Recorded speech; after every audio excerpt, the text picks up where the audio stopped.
பழத்தோட்ட ஊழியங்கள், கர்த்தரருளின ஊழியங்கள். திராட்சை பழத்தோட்ட ஊழியங்கள், கர்த்தரருளின ஊழியங்கள். அவரில் நிலைத்திருந்து கனி கொடுப்போம், கர்த்தர் வாய்க்க செய்வார். அவரில் நிலைத்திருந்து கனி கொடுப்போம், கர்த்தர் வாய்க்க செய்வார். துதி உமக்கே, துதி உமக்கே, துதி உமக்கே என்றுமே என்றும். துதி உமக்கே, துதி உமக்கே, துதி உமக்கே என்றுமே. சிறியவனை பொழுதிலிருந்தும் எளியவனை குப்பையிலிருந்தும் எடுத்து உயர்த்தி ராஜாக்களோடும் பிரபுக்களோடும் பந்திருக்க செய்கிற அருமை ஆண்டவர் இயேசு கிறிஸ்துவின் இனிதான நாமத்தினாலே இந்த சத்தத்தை கேட்கின்ற அனைத்து தேவனுடைய பிள்ளைகளுக்கும் என்னுடைய அன்பான வாழ்த்துகள். நீங்கள் கோடா கோடியை பெருகுவீர்களாக, உங்களுடைய பிள்ளைகள் கோடா கோடியை பெருகுவார்களாக என்று வாழ்த்துகின்றேன், ஆசீர்வதிக்கின்றேன். பிரியத்துக்குரியவர்களே, இந்த நாட்களிலே நாம் ஆண்டருடைய ஊழியத்தை பல விதங்களிலே செய்து வருகிறோம். எல்லா சனிக்கிழமைகளிலும் கூட்டங்களை நான் நடத்துகிறோம். இது தவிர்த்து கூட்டம் முடிஞ்சவொடனே எல்லாருக்கும் எவ்வளோ நேரம் ஆனாலும் காத்திருந்து நாம் ஜெபிக்கிறோம். எல்லாருக்கும் மிக சிறப்பான உணவை நம்முடைய கஷ்டங்கள் மத்தியில் நாம் அவர்களுக்கு அளிக்கின்றோம். அது மாத்திரமல்ல, நாசிரிய தேவனுடைய மாளிகையிலே முதியோர்களுக்கான ஒரு ஆவிக்குரிய இல்லத்தையும் நாம் ஆரம்பித்திருக்கிறோம். அடைக்கலான் குருவி எனப்பட்ட ஒரு ஆவிக்குரிய முதியோர் இல்லம். இரண்டால் எப்பொழுதும் அங்கே ஜெபங்கள் ஏறெடுக்கப்பட்டு கொண்டே இருக்கின்றது. 3 வேளை ஒரு நாளைக்கு ஜெபம் நடக்கிறது. அங்கே இருப்பவர்களெல்லாம் ஆவியிலே நிறைந்து சந்தோஷப்படுகிறார்கள். அவர்களுக்கு எவ்வளோ வேதனை, ஆனால் அந்த ஜெபத்தில் உட்காரும் பொழுது அந்த வேதனைகள் எல்லாம் மறைந்து விடுகிறது. அது மாத்திரமல்ல, அவர்களுக்கு 3 வேளையும் மிக சிறப்பான உணவை நாம் அளித்து வருகிறோம். நல்லா சாப்பிட்டு சந்தோஷமாக இருக்கிறாங்க. காலையில் சாயந்தரம் டீ, பிஸ்கெட்டு, இல்லைன்னா காரச்சேவு, இல்லைன்னா மிக்சர் கொடுத்து அவங்களை நம்ம உற்சாகப்படுத்தி வருகிறோம். இந்த நல்ல ஆவிக்குரிய முதியோர் இல்லத்தை குறித்து நீங்கள் அநேகருக்கு சொல்லுங்கள். பிள்ளைகள் இன்றைக்கி பெற்றோர்களை கவனிக்க முடியாத நிலைமையில் இருக்காங்க. நீங்கள் ஆசிரியத்தில் இருக்கிற இந்த ஆவிக்குரிய முதியோர் இல்லத்துக்கு பெற்றோர்களை அனுப்பலாம் என்பதை சந்தோஷமாய் தெரிவித்துக் கொள்கிறோம். பிரியத்துக்குரியவர்களே, அது மாத்திரமல்ல, பக்கத்தில் இருக்கிற இடத்துல நாம் அநாதை பிள்ளைகளுக்கான இல்லம், தாய் தகப்பன் இல்லாத தூக்கி வீசப்படுற பிள்ளைகளை எடுத்து நாம் அவர்களை வளர்த்து அவர்களை கிறிஸ்துவுக்குள்ளே ஆளாக்க வேண்டும் என்று ஆசைப்படுகிறோம். அதற்காக நீங்கள் ஜெபித்துக் கொள்ள வேண்டும் என்று உங்களை அன்போடு நான் அழைக்கின்றேன். இதனாலும் நம்முடைய பிரயோஜனத்திற்காக 1 சாமுவேல் 16வது அதிகாரம் 4வது வசனம் முதல். கர்த்தர் சொன்னபடியே சாமுவேல் செய்து பெத்லகேமுக்கு போனான். அப்பொழுது அவ்வூரின் மூப்பர் தத்தளிப்போடு அவனுக்கு எதிர்கொண்டு வந்து, நீர் வருகிறது சமாதானமா என்றார்கள். அதற்கு அவன், சமாதானம்தான், கர்த்தருக்கு பலியிட வந்தே, நீங்கள் உங்களை பரிசுத்தம் பண்ணி கொண்டு வாருங்கள். மேலும் ஈசாயும் அவன் குமாரனையும் பரிசுத்தம் பண்ணி அவர்களை பலிவிருந்துக்கு அழைத்தான். அவர்கள் வந்த பொழுது அப்படிங்கிறத அடுத்தாப்புல நம்ம வாசிக்கிறோம். இந்த இடத்துல நாம் பார்க்கிறோம், ஒரு பெரிய தீர்க்கதரிசியாக இருந்தவர் தான் சாமுவேல் தீர்க்கதரிசி. அந்த காலகட்டத்தில் அவர் மிக வல்லமையுடையவராக இருந்தார். ராஜாக்களை ஏற்படுத்துபவராக இருந்தார். ஒரு நாட்டுடைய ராஜா யார் என்பதை ஒரு தீர்க்கதரிசி தான், ஒரு கர்த்தருடைய பிள்ளை தான் தீர்மானிச்சாருங்கிறது இஸ்ரவேலில் இருக்கிற மிகப்பெரிய ஒரு ஆசீர்வாதம். நமக்கு அது பிரமிப்பாக இருக்கிறது. இன்றைக்கு திருமணத்தை நியமிப்பவர்கள், மகனை தீர்மானிப்பவர்கள் இதுபோல ஊழியக்காரர்கள் மூலமாக, தீர்க்க தரிசனத்தின் மூலமாக, இல்லைன்னா அவங்க ஜெபத்தின் மூலமாக தீர்மானிக்கிறாங்களா அப்படிங்கிறத நம்ம சிந்திக்க வேண்டும்.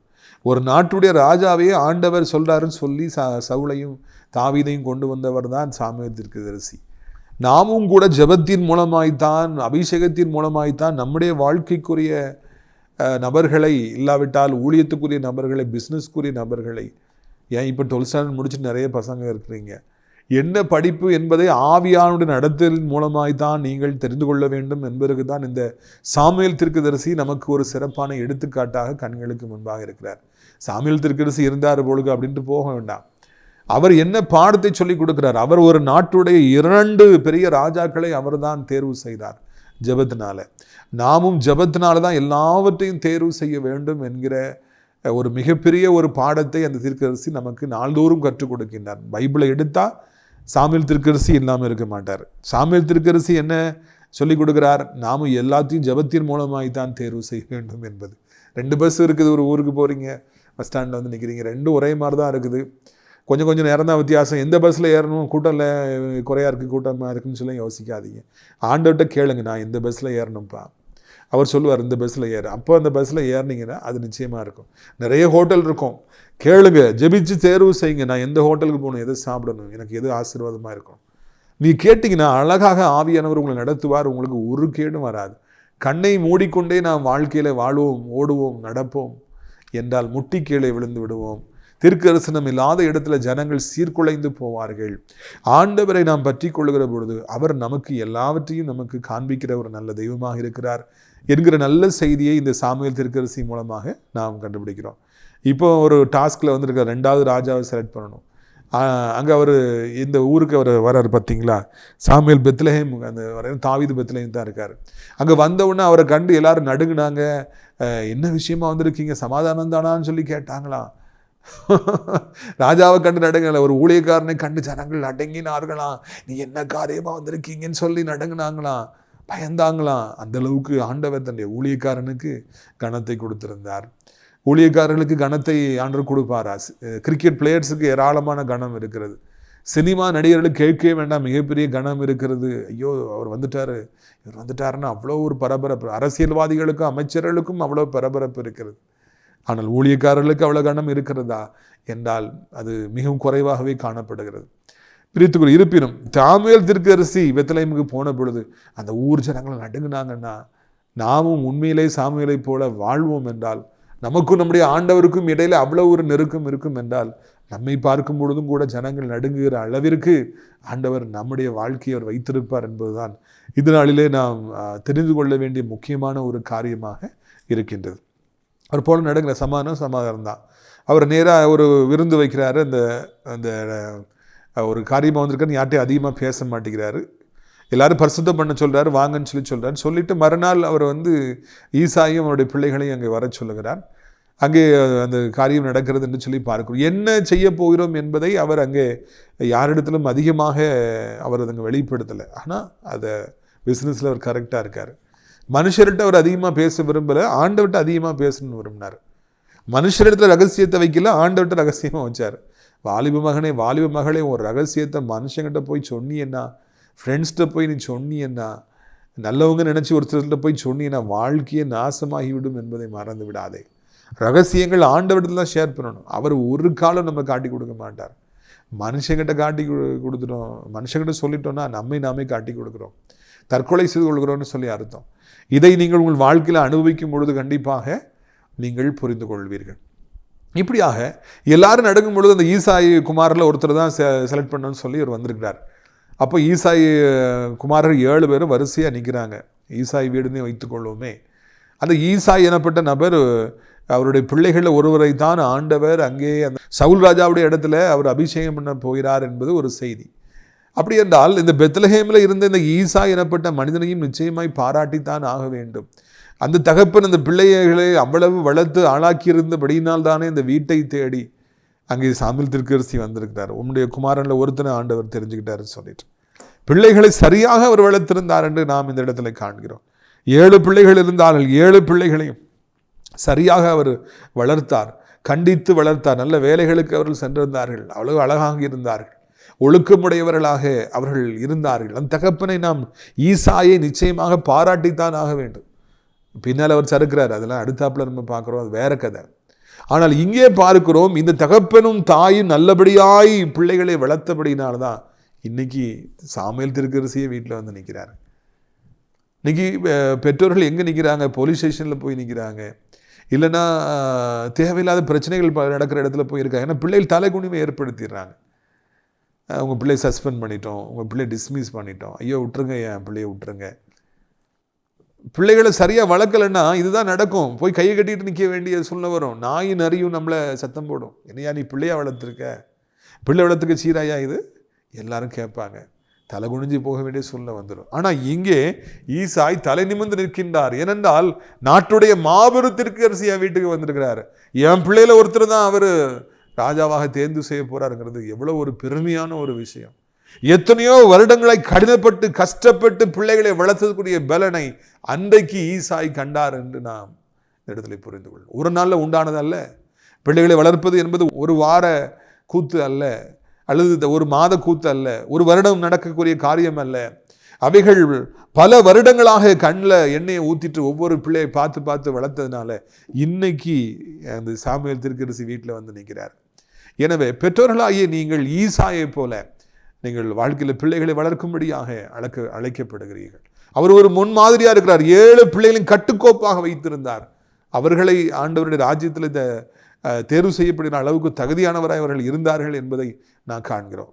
அந்த மாதிரி தகப்பன் இருந்த உடனே அவர் என்ன செய்கிறார் பார்த்தீங்களா, முதல் மகனை சாமுவேல் தீர்க்கதரிசி கொண்டு விடுறார். நீங்கள் நல்லா கவனிக்கணும். அப்பாவுக்கு வந்து யார் மூத்தவன், யார் 2வது, யார் 3வது வரிசையாக தெரியும். யார் இந்த பிள்ளை, இவன் பேர் என்ன, அவன் இந்த பேர் ஆனால் தெரியும். ஆனால் சாமுவேல் தீர்க்கதரிசி யாருமே தெரியாது. அவருக்கு தெரிந்தது ஒன்றே ஒன்று தான், ஈசாயுடைய மகனில் ஒருத்தனை ஆண்டவர் தேர்வு செஞ்சுருக்காரு. அதனால இவர் இங்கேயுமா போட்டு தள்ளாடிட்டு நிற்கிறது நம்ம இந்த இடத்துல நம்ம வாசிக்கிறோம். இங்கே பாருங்கள், முதல்ல யார் அவர் அனுப்புகிறாரு பாருங்கள். 6வது வசனம். அவர்கள் வந்தபொழுது அவன் எலியாவை பார்த்த உடனே கர்த்தரால் அபிஷேகம் பண்ண இவன் தானாக்கும் என்றான். அடுத்தாப்புல பாருங்க 8ஆம் வசனம். அப்பொழுது ஈசாய் அபினதாபை அழைத்து அவனை சாமுவேலுக்கு முன்பாய் கடந்து போக பண்ணினான், இவனையும் கர்த்தர் தெரிந்து கொள்ள. ஈசாய் சம்மாவை கடந்து போக பண்ணினான், இவனையும் தெரிஞ்சு கொள்ளல. தான் பிள்ளைல வரிசையா விட்றாரு. ஒவ்வொன்றா ஈசாய், சம்மா, அபினதாப்னு சொல்லி எல்லாரையும் விட்றாரு. No no no no no ஆண்டவர் யாரையுமே தேர்வு செய்யலாம். பிரியத்துக்குரியவர்களே, அங்கே ஈசாய் அவ்வளவு ஒரு வெற்றியான தகப்பனை அன்றைக்கு தோற்றம் அளித்தால், என் மூத்த மகனைத்தான் ஆண்டவர் தேர்வு செய்யணும். இல்லை, உன் மூத்த மகனை தேர்வு செய்யலை, அப்போ அடுத்த மகனைத்தான் தேர்வு செய்யணும். அப்படியா? அடுத்த மகனையும் தேர்வு செய்யலையே, அப்போ அடுத்த மகனைத்தான் தேர்வு செய்ய வேண்டும் என்கிற தகப்பனுடைய அந்த உள்ளத்தை பார்க்கிறோம். உன் பிள்ளைகளில் ஒருவனை ஆண்டவர் தேர்வு செய்தார்னா அப்போ மூத்த மகனை தேர்வு செய்யட்டும். தேவ சித்தத்திற்குள்ளாக தன்னுடைய சித்தத்தை அங்கே ஈசாய் நுழைக்க முயற்சிப்பதை காண்கிறோம். என் சித்தப்படி தான் நடக்கணும், என் ஆசைப்படி எந்த பிள்ளைகளை யாரை கொண்டு வரணும் எனக்கு தெரியும் சொல்லி அவர் அங்கே சொல்ல முயற்சிப்பதை காண்கிறோம். இல்லை இல்லை, தெய்வத்துக்குரிய காரியங்களிலே இவன் தான் இப்படி தான் அப்படின்னு சொல்வதற்கு யாருக்கும் ஆண்டவர் எந்த அதிகாரத்தையும் கொடுப்பதில்லை. முடிவுகள் எடுப்பது என்பது ஆண்டவர் தானே அன்றி மனிதர்கள் அல்ல. ராஜா யார் என்பதை ஆண்டவர் தான் முடிவு செய்வார். இந்த தகப்பனோ இந்த ஈசாயோ இல்லைன்னா எந்த கொம்பனோ கிடையாது, அது ஆண்டவர் தான் முடிவு செய்வார். ஈசாய் தன்னுடைய சித்தத்தை அப்படியே ராஜ்யபாரத்துக்குள்ளே கொண்டு வந்து விட வேண்டும். மூத்த மகனை இல்லைன்னா 2வது மகனை இல்லைன்னா 3வது மகனை ராஜாவாக்கி விட வேண்டும் என்று துடிக்கின்றார். அதெல்லாம் அங்கே நடக்கலைன்னு சொல்லி நாம் காண்கின்றோம்.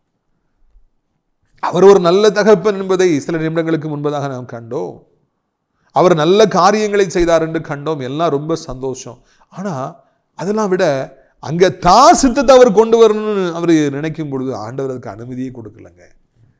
அதாவது தேவன் நம்மை சில காரியங்கள் நம்மள பிரியப்படுவார், நமக்கு சில ஆசீர்வாதங்களை தருவார், சில படிப்பை தருவார், சில வேலையை தருவார், வருமானத்தை தருவார், கையில் காசை தருவார், சொந்த வீட்டை தருவார், காரை தருவார். நம்ம கேட்கறதுலாம் நிறைய காரியங்களை கொடுத்துட்டு இருப்போம். ஒரு சில காரியங்களில் அவர் தான் முடிவெடுப்பார். அதை நாம் முடிவெடுக்க முடியாது, முடிவெடுக்க கூடாது. அன்று எனக்கு பிடிச்சிருக்கு நான் அதை எடுத்துக்கிறேன் அப்படின்னா இல்லை இல்லை நீ பொறு, இல்லை இல்லை உனக்கு பிடிச்சா என்ன, எனக்கு அது பிடிக்கலப்பா, நீ இதை செய்ய முடியாது, இதை எடுக்கக்கூடாது, நீ அங்கே போகக்கூடாது. ஒரு சில காரியங்கள்ல ஆண்டவர் முடிவெடுக்கிறார். அந்த முடிவை யாராலும் உடைக்க முடியாது, தேவனுடைய பிள்ளைகள் உடைக்க கூடாது. அதைத்தான் சாமுவேல் மூலமாக நாம் இங்கே கண்டுபிடிக்கின்றோம். அவர் நினைத்தார், தகப்பன் நினைத்தார், இதுதான் என் மூத்த மகன் தான், 2ஆம் மகன் தான், 3ஆம் மகன், no no no no no no no தூரப்போ. இவங்கெல்லாம் ஆண்டவர் தெரிஞ்சு 7 பேர் வர 7 பேரையும் தூரப்போ அப்படின்னு சொல்லி அங்கே ஆண்டவர் தள்ளி விடுறார். இதெல்லாம் கிடையாது, இவங்களாம் யாருமே கிடையாது. ஈசாய் முதலாக அங்கே சரிவை சந்திக்கின்றார், நடநடுங்கி போகின்றார். அவர் நினைச்சபடியில் அங்கே ஆண்டவர் செய்ய விடலை. என்னுடைய வாழ்க்கையிலும் உங்களுடைய வாழ்க்கையிலும் மனிதர்கள் என்ன செய்யணும்னு நினைக்கிறாங்களோ அதெல்லாம் ஆண்டவர் அனுமதிக்கவே மாட்டார். வாலிப மகனே, வாலிப மகளே, உன் வாழ்க்கையில நீ என்ன செய்யணும்னு நினைக்கிறியோ மாம்சத்துல, அதை ஆண்டவர் ஒரு காலம் நடைபெற விட மாட்டார். சொந்த தாய் தகப்பன்னு நினைக்கிறதே விட மாட்டேங்கிறாருங்க. ஏனென்றால் நீ தெரிந்து கொள்ளப்பட்டவன், தேவ சித்தம் நிறைவேற வேண்டும் என்றால் அவர்தான் முடிவு செய்ய வேண்டும். அதுதான் நலமானதாக இருக்கும், அதுதான் வெற்றியானதாக இருக்கும். இதை இங்கு நாம் புரிந்து கொள்ள வேண்டும் என்று நம்முடைய ஆண்டவர் நம்மை அழைக்கின்றார். பிரியத்துக்குரியவர்களே, இல்லை இல்லை இல்லை என்று சொல்லி எல்லாரும் அங்கு புறக்கணிக்கப்பட்டார்கள். நோ நோ நோன்னு சொல்லி சாமுவேல் தீர்க்கதரிசி அங்கே முகத்தை திருப்பிக் கொள்கிறார். இது யாரையும் தேர்வு செய்யலை, பெருமையாய் நின்ற அந்த ஈசாய் அங்கே தாழ்த்தப்படுகிறார். தன்னைத்தான் உயர்த்துகிறவன் தாழ்த்தப்படுவான் என்பதில் என்ன சந்தேகம்? நாம் ஒரு பொழுதும் தேவனுடைய சமூகத்தில் போய் எதற்காகவும் நாம் பெருமை பாராட்டி விடாதபடி, அப்படின்னு சொல்லி நினைத்து விடாதபடி, முக்கியமாக பிள்ளைகளை குறித்த பெருமை நமக்கு வந்துவிடாதபடி கவனமாக இருக்க நாம் கற்றுக்கொள்வோம். ஆண்டவர் அதை பார்ப்பார், உடனே தள்ளி விட்டுருவார், புறக்கணிச்சு விட்டுருவார். நம்ம அதில் வெட்கப்படும்படியான சூழ்நிலைகள் வந்துடும். பிள்ளைகளை குறித்த பெருமை நமக்கு வந்துவிடாதபடி இருக்க நான் உதவி செய்யும். கர்த்தர் தான் கொடுத்தார் பிள்ளைகளை, அவர் தான் ரசித்திருக்கிறார், அவர் தான் படிக்க வச்சிருக்கார், அவர் தான் வேலையை கொடுத்துருக்கிறார், அவங்கள ஆண்டவர் தான் ஆசீர்வச்சிருக்கார். அவருக்கே மகிமை செல்லட்டும் என்று இருப்போம். அப்பொழுது நாம் வேதனை அடைவதற்கான காரியங்கள் எதுவுமே இல்லை என்பதை காண்கிறோம். இப்பொழுது தங்க எழுத்துக்களால் கோல்டன் லெட்டர்ஸில் எழுதப்பட்ட ஒரு வசனத்தை நான் வாசிக்க விரும்புகிறேன். பாருங்கள், 7வது வசனத்தை பாருங்கள். 1 சாமுவேல் 16:7. கர்த்தர் சாமுவேலை நோக்கி, நீ இவனுடைய முகத்தையும் இவனுடைய சரவளர்ச்சியும் பார்க்க வேண்டாம், நான் இவனை புறக்கணித்தேன். மனுஷன் பார்க்கிறபடி நான் பாரேன், மனுஷன் முகத்தை பார்ப்பான், கர்த்தரோ இருதயத்தை பார்க்கிறார் என்றார். பார்த்தீங்களா, எவ்வளவு அருமையான ஒரு வசனம். இந்த வசனம் எல்லாரும் மனப்பாடமாய் படித்தது நல்லது என்று நினைக்கிறேன். மனிதன் முகத்தை பார்ப்பான், நானோ இருதயத்தை பார்ப்பேன். அவன் வளர்த்தி, அவனுடைய அழகு, அவனுடைய ஸ்ட்ரக்சர், அதெல்லாம் நீ பார்க்காதப்பா. அதெல்லாம் தேவையில்லாத வெளிப்புற காரியங்கள். தேவன் ஒருபொழுதும் வெளிப்புற அழகை பார்ப்பவர் அல்ல, மனநலமும் குணநலனும் எப்படி இருக்கிறது என்பதை பார்க்கின்றார். ஆனால் இன்றைக்கு இந்த உலகமே வெளிப்புற அழகைத்தான் பார்ப்பதை பார்க்கிறோம், வருத்தப்படுகிறோம். அப்படியாக வெளிப்புற அழகை பார்க்கிற பொழுது அங்கு ஏமாற்றமே இருதயத்தில் மிஞ்சுகிறது. ஆனால் உள்ளத்தில் பார்க்கிற பொழுது, நல்ல குணநலங்களை பார்க்கிற பொழுது அங்கே மிகப்பெரிய ஆசீர்வாதங்கள் உண்டாகிறது என்று சொல்லி நான் காண்கிறோம். பிரியத்துக்குரியவர்களே, இந்த அருமையான நாளில் கூட இந்த வசனத்தை நீங்கள் ஒருபொழுதும் மறக்கக்கூடாது. எப்பொழுது தேர்வு செய்ய வேண்டிய அவசியம் ஏற்பட்டாலும் மனது எப்படிப்பட்டது, குணம் எப்படிப்பட்டது என்பதை பாருங்கள். வெளிப்புற அழகுகள் தோன்றி மறைகிற நீர்க்குமிழி போன்றவைகள் என்பதை உங்களுக்கு நான் நினைவூட்டும்படியாக விரும்புகிறேன். 7 பேரையும் புறக்கணிச்சிட்டாரு. உனக்கு இவ்வளோ பிள்ளைதானப்பா அப்படின்னு சொல்லி கேட்குறாரு. அப்போ தான் அந்த தகப்பன் சொல்கிறார், இல்லை ஒருத்தன் இருக்கான், அவன் ஆடு மேய்க்கிறதுக்கு போயிருக்கான், ஒன்றுத்துக்காக மாட்டான், அவனை காட்டுக்குள்ளே அனுப்பியிருக்கேன்னு சொல்லி சொல்கிறார். 8ஆவதாக ஒருத்தன் இருக்கான், நீ அப்போ அவனை கூட்டுவா, அவன் வராமல் நான் உட்காரவே மாட்டேன்னு சொல்லி அவர் நின்றுக்கிறார். அவர் உட்காரில் நின்றுட்டு இருந்தாருன்னா வேறு யாரும் உட்கார முடியுமா? ஒருத்தரும் உட்கார முடியாது. உடனே காட்டுக்குள்ளே வேகமாக ஆள் ஓடுது. டே சீக்கிரமாக வாடா, உன்னை தேடி ஒரு முக்கியமான ஆள் வந்திருக்காரு, அப்பா ஆள் அனுப்பி விட்டுருக்காரு, ஓடியான்னு சொன்ன உடனே தாவீது ஓடி வீட்டுக்கு வராரு. அங்கே வந்தால் எல்லாரும் பார்த்துட்ருக்குறாங்க. முக்கியமாக அண்ணன்மார் நிற்கிறாங்க, தகப்பனார் நிற்கிறாரு. இவங்கெல்லாம் தாவீது ரொம்ப கேவலமாக பார்க்குறவங்க. அதனால தான் காட்டுக்குள்ளே அனுப்பியிருக்காங்க. வீட்டில் அவ்வளோ ஒரு நல்ல ஃபங்க்ஷன், அவ்வளவு நல்ல நாள், அதில் கூட அவருக்கு பங்கேற்பதற்கு இன்விடேஷன் இல்லை. உலகம் எப்படி இருக்குது பார்த்தீங்களா? சொந்த தகப்பனே கூடவே இல்லை, மகனே கணக்கில் லிஸ்ட்லேயே வைக்கல. ஆனால் அப்படி வச்சவங்க, அப்படி அற்பமாக வச்சவங்க மத்தியில் வந்த உடனே ஆண்டவர் இவன் தானாக்கும் அப்படிங்கிறாரு. வாடா ராஜா வா அப்படின்னு சொல்லிட்டு தைலக்கொம்பை எடுத்து ஊற்றி, நீதான் இஸ்ரவேலின் அடுத்த ராஜா நீதான் சொல்லி எல்லாரும் மத்தியிலும் எல்லா கண்களும் காணத்தக்கதாக முக்கியமாக இந்த தகப்பன் அற்பமாய் நினைத்தாரோ அந்த தகப்பன் மத்தியிலே, அந்த அண்ணன்மார்கள் மத்தியிலே தாவீதை ஆண்டவர் உயர்த்துகிறார், அபிஷேகம் பண்ணுகிறார். என் சத்துருக்கள் மத்தியில் நீர் எனக்கு ஒரு பந்தி ஆயத்தப்படுத்தி என் தலையை என்னையால் அபிஷேகம் பண்ணுகிறது, என் பாத்திரம் நிரம்பி வழிகிறது எனப்பட்ட அந்த வார்த்தை அங்கே நிறைவேறிற்று என்று சொல்லி நாம் காண்கிறோம். பிரியத்துக்குரியவர்களே, மனிதன் பார்க்குற விதமாக பார்க்கவே இல்லை. டேடி செலக்ட் பண்ணுற மாதிரி ஆண்டவர் செலக்ட் பண்ணலை. தள்ளப்பட்ட புறக்கணிக்கப்பட்ட பாத்திரத்தை இஸ்ரவேலுக்கு ராஜாவாக ஆண்டவர் தேர்வு செய்தாராம். மனிதர்களால் ஆகாதென்று தள்ளப்பட்ட கல்லை மூளைக்கு தலைக்கல்ல ஆயிற்று, அது கர்த்தராலே ஆயிற்று. நம்முடைய கண்களுக்கு ஆச்சரியமாக இருக்குது. மனுஷங்க வேண்டான்னு புறக்கணிக்கிறவங்களை தான் கர்த்தர் தேர்வு செய்கிறார் எப்பொழுதுமே. இன்றைக்கி நீங்களும் கூட தள்ளப்பட்ட நிலைமையில் இருக்கலாம், மறக்கப்பட்ட நிலைமையில் இருக்கலாம், சொந்த வீட்டிலேயே உங்களை கணக்கிலே வைக்காமல் இருக்கலாம். பயப்படாதீங்க, உங்களை தான் ஆண்டவர் தேர்வு செய்தார், உங்களைத்தான் அவர் உயர்த்தப் போகிறார் என்கிற மிக நல்ல செய்தியை உங்களுக்கு இந்த நாளிலே ஆண்டவர் வைத்திருக்கிறார். எனவே சந்தோஷமாக இருங்க. இந்த இடத்துல நீங்கள் பார்த்த காட்சிகளை, கேட்ட செய்தியை நீங்கள் மறக்கவே கூடாது என்று உங்களை அன்போடு அழைக்கின்றேன். நாம் ஜெபிக்கலாமா? கண்களை மூடுவோமா? அப்பா பிதாவே, இந்த அருமையான நாளுக்காக நன்றி. இது அருமையான நாளிலும் மிக அருமையான ஒரு சத்தியத்தை எங்களுக்கு நீங்கள் கற்றுக் கொடுத்தீங்க ராஜா. ஊழியக்காரனா எவ்வளவு கணம்னு நாங்கள் கேள்விப்பட்டோம். ஆண்டவர் ஊழியக்காரனா ரகசியங்களை கற்றுட்டு தான் பேசணும்னு சொல்லி ஆண்டவரை நாங்கள் கேள்விப்பட்டோம். ஒரு தகப்பன் பிள்ளைகளை வளர்க்கிற எவ்வளோ முக்கியமான கடமை அவருக்கு இருக்கிறது என்று நாங்கள் கேள்விப்பட்டோம். அப்படி வளர்த்தோன்னா அதுக்கு ஒரு நல்ல பலன் உண்டு என்பதை நாங்கள் பார்த்தோம். ஆண்டவர் முகத்தை ஒருபொழுதும் வெளிப்புற தோற்றத்தையும் அழகையும் பார்க்கிற தேவன் அல்லவே அல்ல. உள்ளத்தில் இருக்கிற குணத்தை தான் நீங்கள் பார்க்குறீங்க அப்படிங்கிறத, உமக்கு பயப்படுற பயத்தை தான் பார்க்குறீங்க. நல்ல ஒரு செய்தியை கேட்டோம், உமக்கு சோத்திரம். இது அருமையான நாளில் கூட இந்த சத்தத்தை கேட்குற பிள்ளைகள் ஒவ்வொருவருக்கும் சோத்திரம். யாரெல்லாம் தள்ளப்பட்டு போயிருக்கிறாங்களோ, யாரெல்லாம் வேதனையோடு இருக்கிறாங்களோ, யாரெல்லாம் கண்ணீரோடு இருக்கிறாங்களோ, அவர்கள் ஒவ்வொருவரையும் கர்த்தர் நினைவு கூர்ந்து அவர்கள் ஒவ்வொருவருக்கும் கர்த்தர் விசேஷித்தமான ஆசீர்வாதங்களை தரும்படியாக ஆண்டவரை கண்ணீரோடு மன்றாடுகிற ராஜா. இயேசுவின் ரத்தம் ஜெயம், இயேசுவின் ரத்தம் ஜெயம், இயேசுவின் ரத்தம் ஜெயம். இந்த அருமையான நாளிலும் கூட கர்த்தாவே உமக்கு சோத்திரம் ஐயா.